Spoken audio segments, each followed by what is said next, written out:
नमस्कार, मैं हूं संदीप चौधरी। आज सीधा सवाल की शुरुआत मैं एक कहानी, एक किस्सा, सच्ची घटना से शुरुआत करना चाहूंगा। 71 साल मैं आपको पीछे लिए चलता हूं और देश की भी घटना नहीं है, ये 7 समुंदर पार की बात है। 5 दिसंबर 1952 इंग्लैंड की राजधानी लंदन पर एक काला साया ऐसा मंडराया, एक बादल, प्रदूषण का बादल ढक लिया, ढांप दिया पूरे शहर को 5 दिनों के लिए। निकलने का कोई रास्ता ही नहीं, गर्म हवा के नीचे आकर बैठ गया। दम घोटू वातावरण हो गया, लोग बीमार पड़ने लगे और एक दो चार दर्जन या सैकड़ों में नहीं, 1 लाख से ज्यादा, जी हां 1 लाख से ज्यादा लोग बीमार पड़ गए। 12,000 लोगों की मौत हो गई इस दम घोटू धुएं के चलते। प्रदूषण था ये, जिसे आजकल हम स्मॉग कहते हैं। भाई, सर्दियों में फॉग, कोहरा और साथ में धुआं, प्रदूषण, वो जुड़ जाए स्मॉग। उस कोहरे ने ढांप लिया था पूरे शहर को। और इसकी वजह क्या थी? कोयले से होने वाला प्रदूषण। पावर स्टेशंस जो थे वो कोयला आधारित थे, डीजल के वाहन वहां प्रदूषण कर रहे थे, ट्रेनें जो चल रही थी। अब गोरों ने, अंग्रेजों ने तत्काल कदम उठाने शुरू किए। 1956 में एक ऐसा कानून लाया गया कि ये जितनी इंडस्ट्रीज हैं, कारखाने हैं, उद्योग हैं, दूर करो इन्हें शहर से। कोयले के इस्तेमाल पर रोक लगाने लगे वो चरणबद्ध तरीके से। शहर के अंदर गाड़ियों का मूवमेंट धीरे धीरे रोका जाने लगा। पार्किंग फीस इतनी बढ़ा दी गई कि लोग या तो पैदल चले या पब्लिक ट्रांसपोर्ट का, सार्वजनिक वाहनों का इस्तेमाल करने पर उन्हें मजबूर कर दिया जाए। फिजा बदल गई, हवा साफ सुथरी हो गई। आप कहेंगे ये क्यों बता रहे हो? यहां तो दम घोटू माहौल बना हुआ है। दिल्ली में आज का जो प्रदूषण का स्तर था, जिसे हम अंग्रेजी में AQI, एयर क्वालिटी इंडेक्स, हवा का स्तर कैसा था? 358। और यह तब जबकि पिछले 3-4 दिनों में इंद्रदेव की बहुत कृपा रही, बरसात हुई, प्रदूषण थोड़ा दूर जाता दिखा। कल तो आसमान भी साफ दिख रहा था। कल 200 से नीचे भी आ गया था AQI। पर कल दीपावली भी थी, हमने दिए भी जलाए, हमने पटाखे भी फोड़े और गेहूं की कटाई भी हो रही है। शब्दों पे गौर कीजिएगा और जो वजह मैं गिनवा रहा हूं, पराली। अब जी, पराली और पटाखे, इनसे प्रदूषण हो जाता है क्या? तो इसकी थोड़ी तफ्तीश करनी चाहिए हमें। और तफ्तीश में मैं सुप्रीम कोर्ट के सामने, देश की सर्वोच्च अदालत के सामने, सेंट्रल पोल्यूशन कंट्रोल बोर्ड, जो केंद्रीय प्रदूषण नियंत्रण संस्थान है, उसकी रिपोर्ट का हवाला दे रहा हूं। जो हम ये गाड़ियां चलाते हैं ना, दुपहिया, तिपहिया, चौपहिया, 28% प्रदूषण इनकी वजह से होता है। 28%। जो उद्योग, जो कारोबार चलते हैं, जो कारखाने चलते हैं, 30%। और जो घरों में हम केरोसिन, LPG सब इस्तेमाल करते हैं, एसीज का भी इस्तेमाल होता है। अब एसी तो खैर सर्दियां आने लगी, अब धीरे धीरे बंद हो जाएंगे। 10% प्रदूषण। और स्टबल बर्निंग से, पराली के जलाने से यह है महज 5%, और पटाखों से तो ये 2-3 दिन की बात है, पर यह सब जुड़ जाता है तो स्थिति कितनी भयानक होती है। यह हमारे सामने है, और हमारे यहां पर प्रदूषण सतह पर आ गया, पर चर्चाएं हम सतही करते हैं। हर साल एक शगल हो गया है, एक मौसम आता है, हाय तौबा मचाते हैं, हाय प्रदूषण, हाय प्रदूषण। जी 358 AQI का मतलब होता है कि कोई शख्स, कोई व्यक्ति 16 सिगरेट पी जाए एक दिन में। इतना धुआं हम अपने फेफड़ों में भर रहे हैं, और फिर हम भूल जाते हैं। कोई कहेगा जी ये किसानों ने सत्यानाश कर दिया, भट्टा बिठा दिया, ये पराली जलाते हैं। उसमें भी राजनीति होने लगेगी कि नहीं जी हरियाणा वाले नहीं जला रहे, ये पंजाब वाले जला रहे हैं। पंजाब में जब कांग्रेस की सरकार थी, आम आदमी पार्टी पंजाब पर ब्लेम डालती थी। अब वहां पर आम आदमी पार्टी की ही सरकार है, तो गोपाल राय कहते हैं कि जी पंजाब पर ब्लेम मत डालिए, ये तो पटाखों ने कर दिया। दिल्ली, हरियाणा, उत्तर प्रदेश में टारगेटेड पटाखे जलाने के कारण प्रदूषण का स्तर बढ़ा है। तो 2 दिन पटाखे जला लिए, उसी से प्रदूषण बढ़ गया। अब पटाखों की बात आती है तो राजनीति किस कदर की है हमारी, ये जरा इसकी एक वानगी आपको देता हूं। राजनीति में धर्म आ गया, हर बात में, सामाजिक मुद्दों पर धर्म, आर्थिक मुद्दों में धर्म। अब प्रदूषण के मामले पर भी धर्म ने एंट्री कर ली है। यह कमाल हो रहा है। गोपाल राय के बयान पर कपिल मिश्रा उपाध्यक्ष है दिल्ली बीजेपी के, पहले आम आदमी पार्टी के सदस्य थे, मंत्री भी थे। प्रदूषण के लिए पटाखों को जिम्मेदार बताना मूर्खता है। अगर पटाखों से प्रदूषण होता तो दुनिया में सबसे ज्यादा प्रदूषण गाजा में होता, जहां मिसाइलें दागी जा रही हैं, उससे इन्होंने जोड़ दिया। उधर कांग्रेस के सांसद मनीष तिवारी, खुद वकील भी हैं, वो कहते हैं 4 घंटे के नोटिस पर लॉकडाउन लगा देने वाले देश में सुप्रीम कोर्ट का आदेश लागू नहीं हो पाता है। सुप्रीम कोर्ट ने पटाखों पर बैन भी लगाया, पर यह मामला आस्था का भी है, और जिम्मेदारी से अगर किया जाए, और ये 2 ही दिन की बात प्रदूषण बढ़ता हो तो आम आदमी मान भी ले। ये जो 40-45 दिन, 1.5 महीना हम दम घोटू वातावरण में जीने को मजबूर होते हैं, उसके लिए जिम्मेदार कौन है? और इसीलिए देखिए, समझिए, पटाखे, पराली, व्हीकलर पोल्यूशन की बात नहीं करेगा, उद्योगों की बात नहीं होगी, कोयले, थर्मल पावर प्लांट, अभी भी देश में 180 थर्मल पावर प्लांट हैं, सबसे ज्यादा प्रदूषण फैलाते हैं। उससे हम चेंज ओवर क्यों नहीं कर पाए?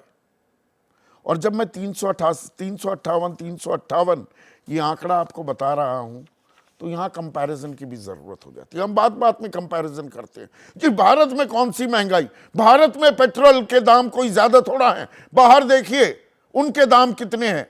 बेरोजगारी दर भारत में ही क्या, बाहर मुल्कों में देखिए बेरोजगारी दर क्या है।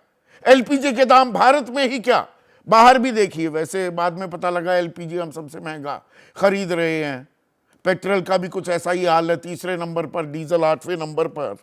प्रदूषण का स्तर हमसे कहीं ज्यादा विकसित, कहीं ज्यादा औद्योगिक यानी कि इंडस्ट्रियलाइज्ड मुल्कों में क्या है। मैंने लंदन के उदाहरण से अपनी चर्चा शुरू की। लंदन में आज का AQI 28 था, 28, 358 हमारा, 15 गुना। पेरिस में 37, सोल दक्षिण कोरिया की राजधानी 45, मैड्रिड स्पेन की राजधानी 25, रूस की राजधानी मॉस्को 12, सिंगापुर 60, और बीजिंग, भाई चीन तो वहां पर मैन्युफैक्चरिंग हमसे ज्यादा हो रही है, मैन्युफैक्चरिंग हब था वो एक वक्त तो पूरी दुनिया का, थोड़े अब लोग वहां से निकलने लगे हैं। वहां भी 98। तो भाई हम 358 पर क्यों जिए? ये साफ क्यों नहीं होती हवा? इस प्रदूषित रात की कभी सुबह आएगी या हम विशुद्ध कोरी राजनीति करते रहेंगे? और राजनीति में भी ऐसे ऐसे बयान। मनोज तिवारी बीजेपी सांसद हैं, वो कहते हैं कांग्रेस या कुछ पार्टियों के पेट में दर्द है कि इस देश के लोग दिवाली क्यों मना रहे हैं। अरे भाई दिवाली मनाइए, जिम्मेदारी से पटाखे भी फोड़िए, पर यह सबकी समस्या है कि नहीं है? या तुम ऐसा क्यों कर रहे हो, वो ऐसा क्यों कर रहा है, हरियाणा ने यह कर दिया, पंजाब ने यह कर दिया, यूपी ने यह कर दिया। आलम क्या है?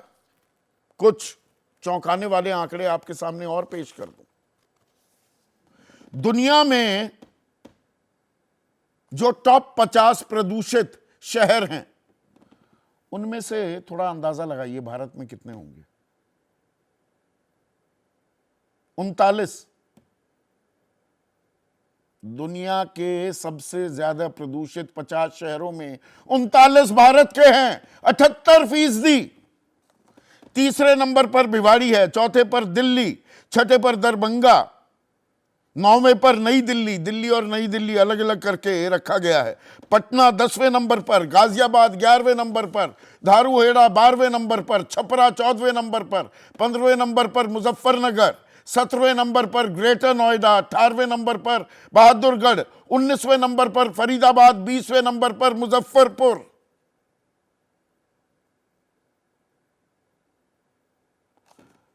सिर्फ व्हीकलर पोल्यूशन भी थोड़ा सा हम कम कर दें, एक किसी पुट में 25% भी कमी कर दें, तो आपके और मेरी जो आयु है, संभावित आयु, 3 साल और बढ़ जाएगी। और 358 को अगर हम 28 कर दें, जो लंदन में है, तो आपकी मेरी देश की उम्र कितनी बढ़ेगी, इसका अंदाजा लगाइए। और भारत के 20 सबसे ज्यादा प्रदूषित जो शहर हैं, 50 में 39 हैं, 100 में 65, और 20 सबसे प्रदूषित जो हमारे शहर हैं, उसमें हरियाणा में 8, राजस्थान के 4, यूपी के 3, ये सारा एनसीआर। इसी में ये आग क्यों लगी हुई है, इसी में ये धुआं इतना क्यों है? और यहीं पर सत्ता के कर्ता धर्ता बैठते हैं, तमाम मंत्रालय हैं, तमाम बोर्ड हैं, सुप्रीम कोर्ट है, और हम कुछ नहीं करते सिवाय खांसने के या अस्थमा की दवाई लेने के। इसी पर है आज का सीधा सवाल, और बिना लार लपेट में सवाल पूछ रहा हूं। प्रदूषित रात की सुबह कब होगी? वो फिल्म है ना, इस रात की सुबह नहीं, या कोई सुबह है ही नहीं। और प्रदूषण में धर्म, सियासत बेशर्म, अब प्रदूषण में भी धर्म डाल दिया हमने, इसका भी धार्मिकरण हो चुका है या हो रहा है। चर्चा में किसी भी राजनीतिक दल के किसी नुमाइंदे को नहीं बुलाया, क्योंकि इधर लानत मलानत करने और आरोप प्रत्यारोप में इस गंभीर समस्या का कभी कोई हल नहीं निकल पाएगा। बाकी दुनिया ने हल निकाल लिया है या निकालने की राह पर है, और हम बैठे हैं यहां पर राजनीति कर रहे हैं। मेरे साथ दीवान सिंह हैं, जाने माने पर्यावरणविद हैं, 2 अर्थशास्त्री, प्रोफेसर अखिल स्वामी और विजय सरदाना। और विजय सरदाना इंडस्ट्री पर, खास एमएसएमई पर बहुत ध्यान देते हैं, और एग्री इकोनॉमी, क्योंकि उसके ऊपर भी ये लांछन डाल दिया जाता है, उसे भी ट्रैक करते हैं। और कार्यक्रम का नाम है सीधा सवाल। अपने कार्यक्रम सीधी बात के लिए धूम जो मचाई थी, और वैसे भी इतना लंबा तजुर्बा है। प्रभु चावला मेरे साथ हैं, और यहां पर यह भी डिस्क्लोजर कि जो मैंने शुरुआत की आज अपने कार्यक्रम की लंदन का जिक्र करके, वो इनके कल के एक लेख से मैंने चोरी किया। ये कहने में मुझे कोई गुरेज नहीं है, पर प्रभु धर्म की बात पर तो आएंगे, पर ये प्रदूषित रात की कभी सुबह होगी? या ये अब मौसम है, 2-4 दिन रोएंगे, गाएंगे, चिल्लाएंगे, अगले साल के लिए फिर मुलतवी कर देंगे कि प्रदूषण फिर अगले साल की समस्या है? यही हो गया है हमारा चगल। सुधीर, कई चीज़ें ऐसे कैसे सब्जेक्ट होते हैं जो एक ग्लैमरस होते हैं, फैशनेबल होते हैं, जिनके ऊपर बोलना, शोर मचाना कुछ लोगों का एक हैबिट सी बन गई है। उनकी रोज़ी रोटी, उनकी एनजीओ, उनके फॉरेन ट्रिप्स इन्हीं बातों पर निर्भर करते हैं। तो प्रदूषण एक ऐसी चीज़ है, हालांकि स्टॉकहोम डिक्लेरेशन मिसेस गांधी का ज़माने से शुरू हुआ था, परंतु उसके बाद प्रदूषण तो हर बार जब दिवाली आती है या कोई भी त्यौहार होता है, शोर ज़्यादा मचना शुरू हो जाता है। आगे पीछे इतना शोर नहीं मचाते लोग, त्यौहार पहले भी मनाते थे हम, पहले इससे ज़्यादा पटाखे बजते थे, उस वक्त इतना प्रदूषण नहीं होता था। अब सुप्रीम कोर्ट में पहुंच जाते हैं, पटाखे बंद कर दीजिए। भाई मेरे पास कोई एनजीओ ऐसा आया जो सुप्रीम कोर्ट में गया हो कि गाड़ियों का बेचना भी बंद करिए? कोई नहीं गया। कोई ऐसा आया हमारे पास कि थर्मल पावर प्लांट हैं, उनको दिल्ली के अंदर या दिल्ली के आसपास हैं या जहाँ पर हैं उनको थोड़ा कम करिए? कोई भी नहीं गया। तो इसके अंदर क्या है कि अपने आप को रिवाइव करने के लिए, अपने आप को अटेंशन प्राप्त करने के लिए हर प्रदेश में, हर विदेशों में भी यही कुछ हो रहा है। क्योंकि प्रदूषण के नाम पर लोग अपने धंधा चला रहे हैं, राजनीति चला रहे हैं, ब्लेम कर रहे हैं, और एक पूरा जिसको कहते हैं कि तरीका ढूंढा जाए कैसे कम किया जाए। जैसे टोक्यो है, टोक्यो के अंदर पार्किंग स्ट्रीट ही नहीं है, स्ट्रीट के ऊपर पार्क नहीं कर सकते गाड़ियों को। पेरिस है, अगर पेरिस की फिगर उठा करके आप देखेंगे, पिछले 3 सालों के अंदर गाड़ियां पेरिस के आनी बंद हो गई हैं लगभग। हाँ, 37 है वहां। तो गाड़ी के ऊपर लंदन की जो आपने बात की है, अब मैं गाड़ियों की जो है लंदन, देखो लंदन के अंदर टोटल 22 लाख गाड़ियां हैं टोटल कार, और दिल्ली के अंदर 33 लाख हैं। क्या जी बता सकते हैं? टोक्यो के अंदर 30 लाख गाड़ियां, परंतु शहर के अंदर 2 लाख भी नहीं आती। बम्बई के अंदर 11 लाख है, वहाँ भी प्रदूषण हो गया है। इस सब का कारण क्या है? कारण ये है कि ऑटोमोबाइल इंडस्ट्री और थर्मल पावर प्लांट जो हैं, इनकी वजह से लगभग 50% प्रदूषण हो रहेगा, जो परमानेंट है और बढ़ता चला जा रहा है। थर्मल पावर प्लांट के ऊपर अब हमारी गवर्नमेंट बड़े शोर मचाती है, हमने पावर जनरेशन इतनी बढ़ा दी, कोयले की प्रोडक्शन इतनी बढ़ गई। पीयूष गोयल एक भाषण दे रहे थे कि क्या रिकॉर्ड प्रोडक्शन कोयले का हुआ है। फिर उसका कोयले की प्रोडक्शन किस लिए कर रहे हो आप? प्रदूषण बढ़ाने के लिए कर रहे हो क्या? अब मैं आता हूँ ईवीएम के ऊपर। इतना बड़ा फ्रॉड जो हो रहा है सारे वर्ल्ड के अंदर कि ईवीएम गाड़ियाँ चलेंगी। भाई ईवीएम चार्ज करने के लिए बिजली के प्लग तो लगाओगे कहीं पर, वो बिजली कहाँ से बनेगी? हर सड़क के ऊपर आप 2-2 प्लग लगा लेंगे। जैसे मोबाइल चार्जर के ऊपर दिल्ली का रेवेन्यू, अगर पूछेंगे दिल्ली की बिजली कंपनी से कि मोबाइल चार्जर से आपकी कितनी इनकम होती है, 10% इनकम रेवेन्यू मोबाइल चार्जर से होती है आजकल, कि हर आदमी यूट्यूब देख रहा है, लगा कर बैठा हुआ है। तो ये जो नई चीज़ें चोचले छेड़े जाते हैं कि पर्यावरण के नाम पर हम रिप्लेसमेंट कर रहे हैं। इंडिया एक ऐसा कंट्री है जहाँ गाड़ियाँ बेचने के ऊपर लिमिट शेयर, 10 साल के बाद आपको गाड़ी बेचनी पड़ेगी। दिल्ली में गाड़ी बेचनी पड़ेगी आपको डीजल की, और पेट्रोल की 15 साल में बेचनी पड़ी। क्यों भाई? बाकी कौन से वर्ल्ड के अंदर है? क्योंकि आप कार इंडस्ट्री को प्रॉमिस करना चाहते हैं। इंडिया एक ऐसा देश है जो बैन ही लगाता किसी तरह की बड़े से बड़ी गाड़ियाँ जितनी मर्जी जहाँ पर लेकर के आ, जहाज हमारे बढ़ते चले जा रहे हैं। तो प्रदूषण जो है, जो इकोनॉमिक्स डिक्टेट कर रहा है हमारे यहाँ, तो वो भी एक कड़वी हकीकत है क्या प्रभु? ये कारण आप इकोनॉमिक्स के टीचर भी रहे हैं दिल्ली विश्वविद्यालय में। देखिए, मैं जीडीपी का हिस्सा देख रहा था कि जो ये ऑटोमोबाइल सेक्टर है वो 7.1%, रोजगार में योगदान 3.7, 3.25 करोड़ रोजगार देता है। क्या इसे हम नजरअंदाज कर सकते हैं? भाई 3% कुल रोजगार दे रहे हैं आप। एग्रो इंडस्ट्री को रहिए ना, नॉन पोल्यूटिंग इंडस्ट्री को बनाइए ना। अब जापान के अंदर देख करके जाइए, आप जो कह रहे हैं 7% जीडीपी दे रहा है। आप कार लेने जाइए, रोज आपको भी एसएमएस आते हैं, मेरे को भी आते हैं, कार के लिए लोन लीजिए, लोन लीजिए। भाई घर बनाने के लिए थोड़ा लोन दीजिए, आप किसी शिक्षा के लिए कोई लोन दीजिए। आप कार के ऊपर लोन पे लोन दिए चले जा रहे हैं। ईएमआई इंडस्ट्री आपने खड़ी कर दी है हिंदुस्तान के अंदर, कि जो कार और जो पोल्यूटिंग फैक्टर क्या है, आपने खुद कहा 28%, पावर को मिला लीजिए 40%। ये आंकड़ा सरकारी संस्थाओं का है, क्योंकि उनके ऊपर भी प्रेशर होता है। अगर गवर्नमेंट की कोई भी साइट उठा लीजिए, कभी इस तरह के डिटेल नहीं देंगे। हर कंपनी कहती है मैंने 1.5 लाख गाड़ी बेच दी, मैंने 15 लाख स्कूटर हमारे देश के अंदर 16 करोड़ स्कूटर। क्या बात करते हैं? हर दिन स्कूटर 43,000 स्कूटर बिकते हैं इस देश के अंदर। कहीं है ऐसा कि जहाँ पर तो मतलब are we missing the woods for the trees? मतलब ये मौसम आता है, पराली की बात होने लगेगी, पटाखों की होने लगेगी, जो असल विलन हैं, और जहां वो सब बकवास है, पर वो तो हमें fashionable दूरगामी कुछ नीतियां बनानी पड़ेंगी, उन पर नजर ही डालने को तैयार नहीं। आप ये कह रहे हैं?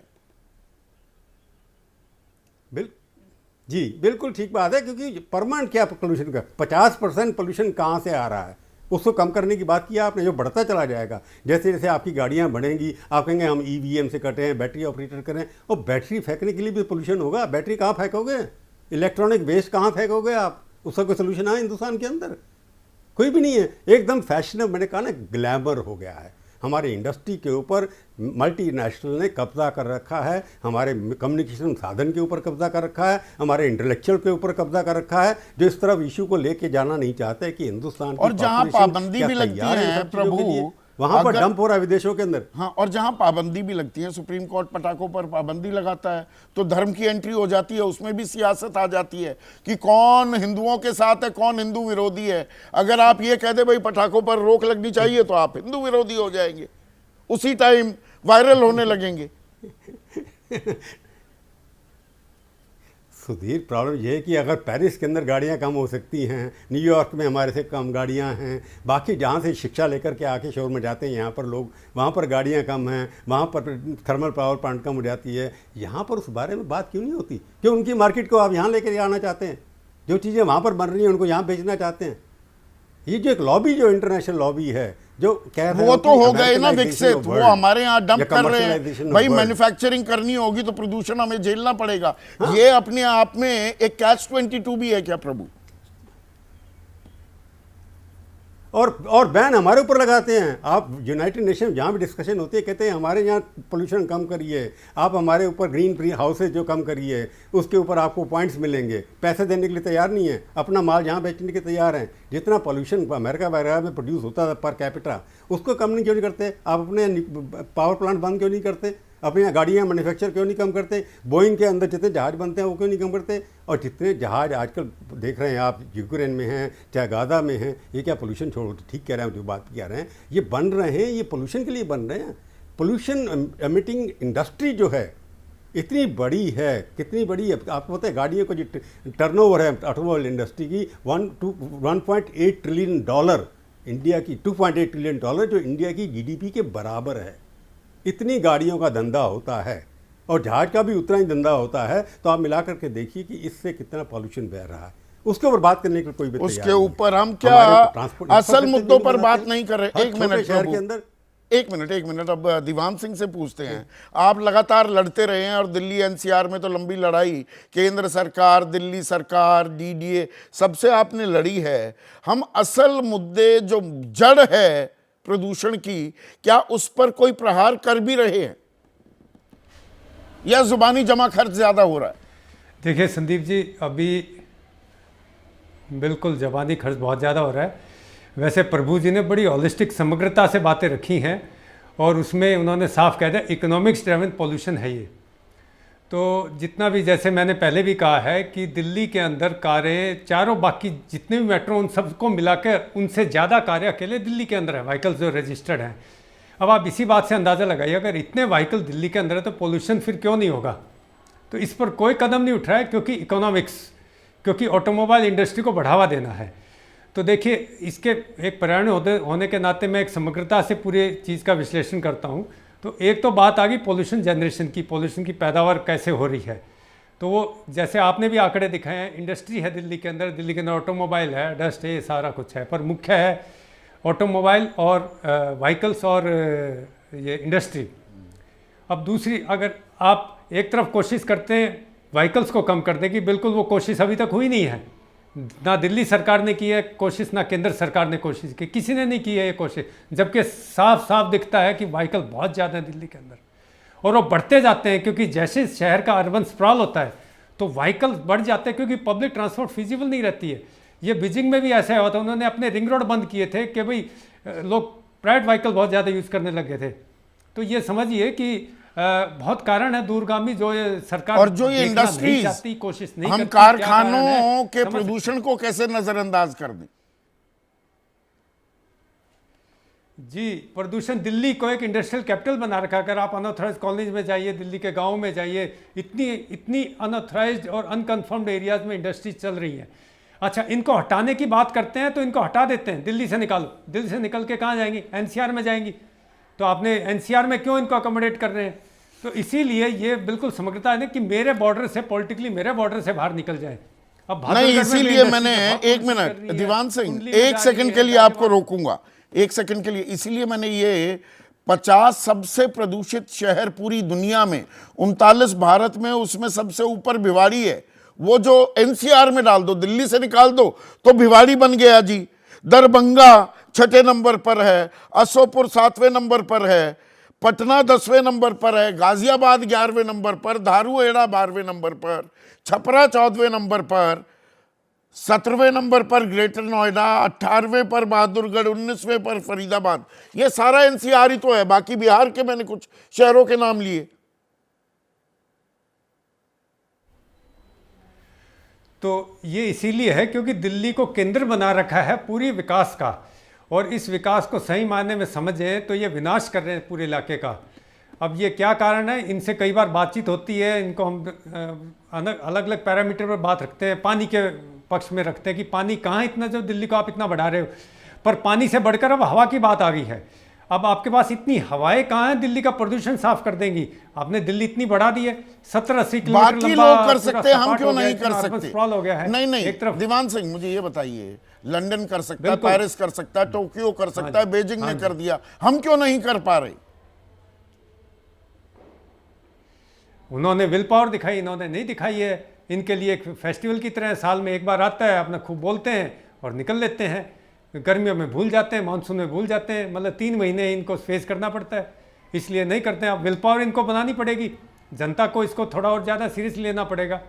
तो इसलिए तभी करेंगे, नहीं तो उन्होंने सख्त कदम उठाए हैं। बीजिंग ने अपनी इंडस्ट्रीज बाहर निकाल दी थी। मतलब अब industries बाहर सरकारें निकालेंगे, इसलिए उसको भी proper मस्त करेंगे, है, उसके ऊपर आम आदमी या तो पस्त महसूस कर रहा है या वो पूरा दबाव डालता नहीं है, या हम भी इस जो ये इकोनॉमिक एक्टिविटी का विशेष सर्कल है प्रोफेसर अखिल स्वामी, उसमें भी फंस गए हैं क्या? भाई रोजगार तो चाहिए, ऑटोमोबाइल सेक्टर आपके जीडीपी का मेजर कंट्रीब्यूटर है, आपको कारखाने चाहिए भाई, वो कोयले से चल रहे हैं। आप सडनली बिल्कुल ग्रीन फ्यूल पर तो नहीं जा सकते, आप एक विकासशील देश हैं। तो ये मतलब एक घल्लू घारा है क्या, एक रायता फैला हुआ है क्या?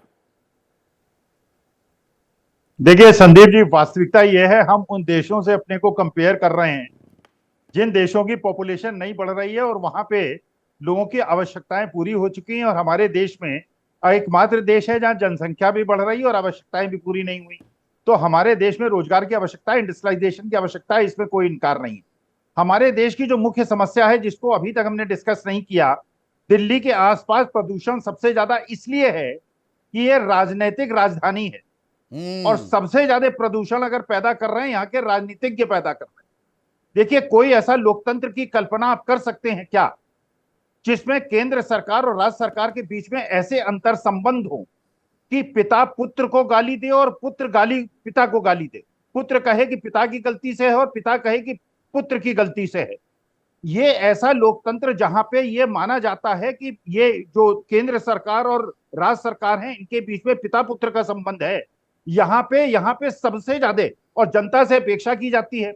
अरे जब आपका पब्लिक ट्रांसपोर्ट सिस्टम सरकार ने नहीं बनाया तो जनता, एक एक मंत्री के पीछे 100-100 गाड़ियां चलती हैं, एक एक जब वो रैली करता है, क्या आवश्यकता है राजनीतिक रैली की? संदीप जी मुझे बताइए। अमेरिका के अंदर डेमोक्रेट्स और रिपब्लिकन्स पब्लिक डिबेट करते हैं, जो प्रधानमंत्री और राष्ट्रपति पद के उम्मीदवार हैं आए टेलीविजन पे, आपके चैनल पे, एबीपी न्यूज पे आए, डिस्कशन कर लें। रैली करने की क्या आवश्यकता है? जनता परख लेगी कौन कितना ज्ञानी है और किसको कितनी जानकारी है, किसको कितना अधिकार है। ये जो पोल्यूशन है, इसका मुख्य केंद्र जो है वो हमारे देश की राजनीति है। असल का मुद्दा यह है कि क्या यह देश का कर्तव्य नहीं है? आप एफडीआई इन्वेस्टमेंट चाहते हैं, आप संदीप जी बताइए, अगर आप अमेरिकन बिलियनर होते और आपको यह पता चलता कि मैं हिंदुस्तान में आके इंडस्ट्री लगाऊंगा जहां पे जो आपका पोल्यूशन लेवल है वो विदेश से 10 गुना ज्यादा है, और आप गैस चैम्बर में अपनी फैक्ट्री लगाएंगे, उसके बाद आपके पास कोई ऐसा यंत्र है क्या कि अपने फेफड़ों के अंदर पोल्यूशन को जाने से आप रोक पाते? आप यहाँ पे इन्वेस्टमेंट करते क्या? क्या हिंदुस्तान में कोई भी विदेशी आदमी इन्वेस्टमेंट करेगा अगर यहाँ पॉल्यूशन लेवल ही वो देखेगा? तो वास्तविकता में है जब राज्य नहीं, मैं सरकार तो और केंद्र करूंगा ना, मैं इसका बिल्कुल एक उल्टा उदाहरण लूं कि अपने देश में कर नहीं सकते, भारत में आकर कर रहे हैं कि यहां पर प्रदूषण भी हो जाएगा तो चल जाएगा, मेरे को खरबों डॉलर रुपए का हर्जाना नहीं भरना पड़ेगा। नहीं नहीं, लेकिन कभी तो बोर्ड ऑफ डायरेक्टर्स के मीटिंग में आएंगे, कभी तो फैक्ट्री देखने आएंगे, उस दिन पे तो ये जो आप पॉल्यूशन लेवल लेंगे, फेफड़े तो आपके भी खराब होंगे। देखिए वास्तविकता में जो वोट है वो ये है, ये डबल इंजन सरकार, ये कहा जाता है डबल इंजन सरकार। अरे double single engine double engine क्या होता है डेमोक्रेसी के अंदर? जिसको भी जनता ने जिताया, अरविंद केजरीवाल हो या पंजाब के मुख्यमंत्री हो या हरियाणा के मुख्यमंत्री हो, उत्तर प्रदेश के मुख्यमंत्री हो, प्रधानमंत्री हो, इनको एक इमरजेंसी बैठक बुलानी चाहिए, आपस में बैठना चाहिए। और सुप्रीम कोर्ट ने सही कहा कि धान की फसल हम क्यों ना बैन कर दें। आपने सारा पानी जो है जमीन का निकाल लिया है, अब सारा का सारा जो है पॉल्यूटेड वाटर आ रहा है, उसके अंदर पेस्टिसाइड्स आ गए हैं, जहरीला पानी हो गया है, पानी का स्तर नीचे चला जा रहा है। तो सुप्रीम इसके कोर्ट लिए कह रहा है कि किसान हम बैन लगाएं जिम्मेदार क्या? नहीं, अखिल स्वामी साहब, इसके लिए किसान जिम्मेदार है कि सरकारें जिम्मेदार हैं? वो हाई यील्डिंग वैरायटी वो धान की आपने क्यों लगवाई? वो आपने मक्का की फसल वहां पर ला दी, और जो धान सितंबर में ही कटना शुरू हो जाता था, जो जीरी मतलब चावल, अब वो कटता है नवंबर में जाकर। वो मौसम ही बदल गया, और इस वक्त अगर वो पराली जलाएगा, और पराली जलाने के वैकल्पिक आपने क्या समाधान सामने पेश किए हैं, ये अपने आप में सवाल है ना। बड़ा आसान होता है किसान को जिम्मेदार ठहरा देना। नहीं नहीं, किसान बिल्कुल जिम्मेदार नहीं है। देखिए सारी की सारी जिम्मेदारी सरकार की है, और जो सरकार अपने को कहती है कि हम लोकतांत्रिक रूप से चुने हुए हैं और हम आपको दाम भी देंगे, लोगों को स्वास्थ्य भी देंगे, लोगों को चिकित्सा भी देंगे और लोगों को एमएसपी भी देंगे, ये सरकार, इसमें किसान बेचारा क्या करे? अगर या तो उनको कोई ऐसा रासायनिक आप पदार्थ दीजिए जिससे वो पराली न जलाए। अब पराली होगी तो उस पराली का करे क्या वो? या तो उसको विकल्प बताइए, नहीं तो उसकी जो क्रॉपिंग पैटर्न है उसको चेंज कराइए। आपने एग्रीकल्चर डिपार्टमेंट बना रखा है, आपने सॉइल टेस्टिंग कर रखी है, हजारों लाखों लोगों को 2-3 लाख रुपए की तनख्वाह देते हैं, बड़ी बड़ी गाड़ियां देते हैं, तो ये लोग करते क्या हैं? ये किस चीज की तनख्वाह लेते हैं? बेचारा तो किसान यही इस बारे तो में क्या सवाल करे? है, हमारे नीति निर्धारक क्या कर रहे हैं? और यहाँ पर विजय सरदाना, और ये तो आंकड़े मतलब पब्लिक डोमेन में हैं, आकलन किया है आप जैसे अर्थशास्त्रियों ने कि पराली की समस्या का सीधा सीधा समाधान वो उपकरण जो हैं वो किसानों को दे दिए जाएं। उनकी कीमत, अगर मेरी जानकारी बिल्कुल सही है, वो 2800 करोड़ रुपए में समस्या का समाधान हो सकता है। वो नहीं हम इंतजाम कर पाते। गलत तो नहीं कह रहा हूं?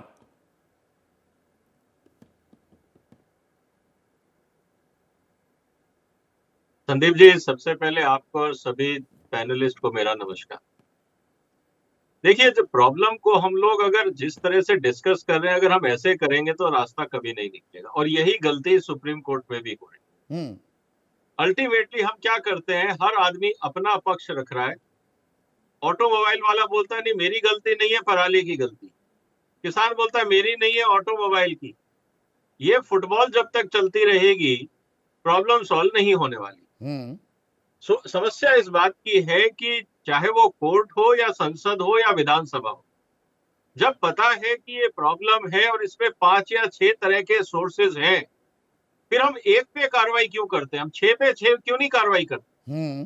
अगर 6 के सोर्स अगर है, पेट्रोल आपका पराली है उस पे कार्रवाई हो, ऑटोमोबाइल है उस पे कार्रवाई हो, बाकी पावर प्लांट्स है उन पे कार्रवाई हो, और एक टाइम बाउंड, ओवरनाइट नहीं हो सकता। जो जिस तरह का सवाल ये लिया जा रहा है कि 4 घंटे में तो लॉकडाउन हो सकता है, तो 4 घंटे में पटाखे क्यों नहीं बंद हो सकते? ये इलॉजिकल आर्ग्यूमेंट्स बहुत चलते हैं इस देश में, एक दूसरे के ऊपर लांछन लगाने के लिए। सवाल ये है कि मेरे को त्योहार भी मनाना है, कॉम्प्रोमाइज, या जब तक आप मुझे लॉजिकल अल्टरनेट नहीं दोगे, मैं आपकी कोई बात नहीं सुनूंगा, चाहे आप सुप्रीम कोर्ट हो। कहने का मतलब ये है कि किसान को खेती करनी है, लोगों को त्योहार मनाना है, लोगों को ऑफिस से घर और घर से ऑफिस जाने के लिए साधन चाहिए। ये सारी जरूरतें हैं समाज की। मैं आपकी इच्छा के लिए कुछ नहीं छोड़ने वाला हूं। सवाल ये है कि मेरी जरूरतें भी पूरी हो और समस्या का समाधान भी निकले। ये करेगा कौन? ये पॉसिबल है। ये इसलिए पॉसिबल है क्योंकि आपको इसके, देखिए, सबसे पहले आपको डायग्नोसिस सही करना होगा। प्रॉब्लम क्या हो रही है जिसका सब्जेक्ट नहीं है वो एडवाइजर है, जिसको एडवाइस देनी है वो इन्वॉल्व नहीं है, जिसके पास साधन है उसको कोई पूछ नहीं रहा, और जिसको कुछ नहीं पता वो डिसीजन दे रहा है। प्रॉब्लम यहाँ ये हो रही है कि हर आदमी, जिसे कहते हैं ना नीम हकीम खतरे जान, हर आदमी आधी अधूरी जानकारी लेके प्रॉब्लम सॉल्व करने चल दिया पॉलिटिकल स्कोरिंग के लिए कि मुझे पता है रास्ता क्या है। प्रॉब्लम ये है कि आपको होलिस्टिक व्यू लेना पड़ेगा, साइंटिफिक आंसर देने पड़ेंगे, टफ डिसीजन लेने पड़ेंगे। उदाहरण के लिए, एक घर में एक से ज्यादा गाड़ी नहीं होगी, ये रूल है। आपस में शेयर करिए ना, सुबह आधा घंटा जल्दी निकलिए, पहले बेटे को ड्रॉप करिए, फिर आप अपने ऑफिस जाइए, स्कूल जाइए, जैसे मर्जी। पहली बात। दूसरा, ये क्या जरूरी है कि दिल्ली में सारे ऑफिस सुबह 9:30 शुरू हो और 5:30 बंद हो? क्या ये नहीं हो सकता कि आधे ऑफिस 9 बजे हो, आधे 9:30 हो, बाकी 10 बजे हो, फिर 10:30 हो, ताकि ट्रैफिक कंजेशन कम हो, पोल्यूशन कम हो, पेट्रोल कंजम्पशन कम हो? रास्ते सब हैं। प्रॉब्लम ये है कि दिमाग कोई नहीं लगाना चाहता, हर आदमी पॉलिटिकल स्कोरिंग करना चाहता और कहना और ये चाहता, दिमाग देखिए क्या जी, इसलिए मैंने नहीं अपना खूंटा गाड़ नहीं दिया। नहीं विजय वो भाई, आंसर नहीं है। ये दिमाग क्या इसलिए भी नहीं लगाया जा रहा क्योंकि प्रदूषण हमारी प्राथमिकता ही नहीं है। हम इसको समझ ही नहीं रहे कि पूरी की पूरी एक पीढ़ी या 2 पीढ़ियां उनकी उम्र कम होती जा रही है और उनके शरीर संक्रमित भी होते जा रहे हैं।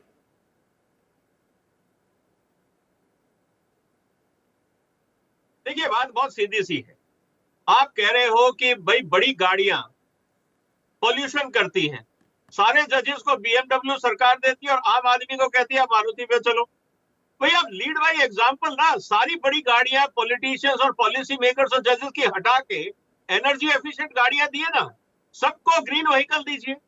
किस लिए कहा है कि स्टेटस के बेस पे आपको पॉल्यूटिंग व्हीकल देना जरूरी है?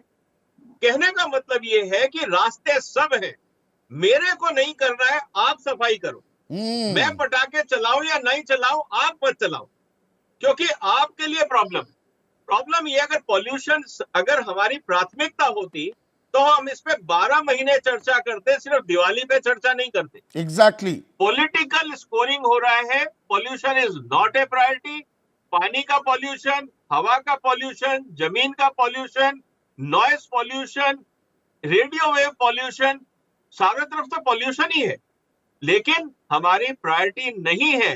हम तो सब हमारी जागेंगे, प्रायोरिटी कोई नहीं PIL है। करेगा यू आर हिटिंग या द कोई नेल ऑन दी आके हेड ऑर्डर देगा। विजय भाई। और मैं तो यहां और तक चाहिए। कहूंगा, एक मिनट बस, एक छोटा सा कमेंट प्रभु, 20-30 सेकंड का कमेंट चाहूंगा। जो अभी कह रहे थे कि भाई जजेस अगर बड़ी बड़ी गाड़ियों में जा रहे हैं उनके लिए व्यवस्था कर दी जाए।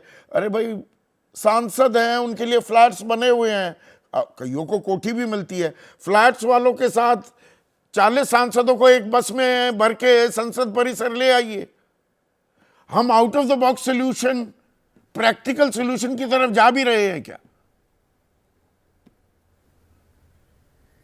भाई सुधीर, आपने कहा 40 kilometre, there is a will there is a way.